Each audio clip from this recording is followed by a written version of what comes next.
In the 1970s, total U.S. health expenditures as a percent of GDP was 6.9%. Today, it's nearly 18%. Moreover, in the past 30 years, healthcare has more than doubled as a share of government expenses, from 11.9% in the 90s to 24.1% today. And yet, despite increased budget allocations, we have a healthcare system that leaves behind millions of vulnerable people. How can gender mainstreaming change that? Before I continue, please be aware that this video includes harrowing information related to the consequences of mental illness.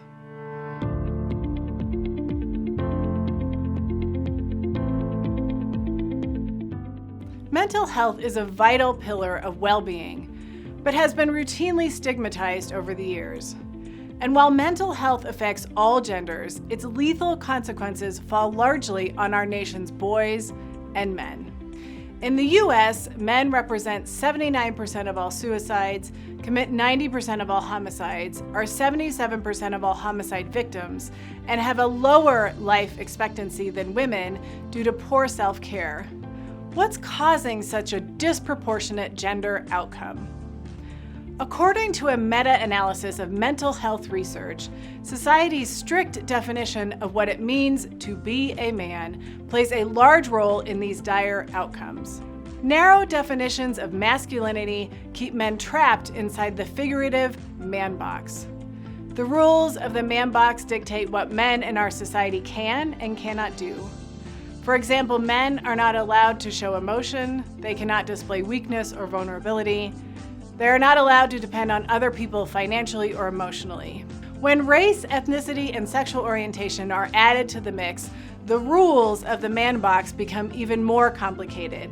Asian men, for instance, are expected to act less manly than black men, and the same stereotyping holds for non-heterosexual men compared to heterosexual men. We must do better.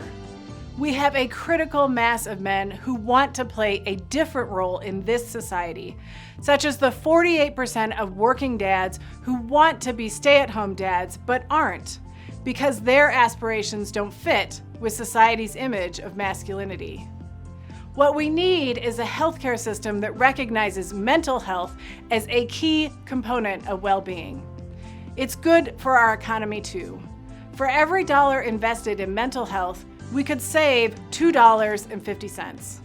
To learn how we can redesign healthcare by using a gender lens, plus what policy initiatives would help us to do so, download the 2020 Gender Equity Voting Guide by going to thevotingguide.com.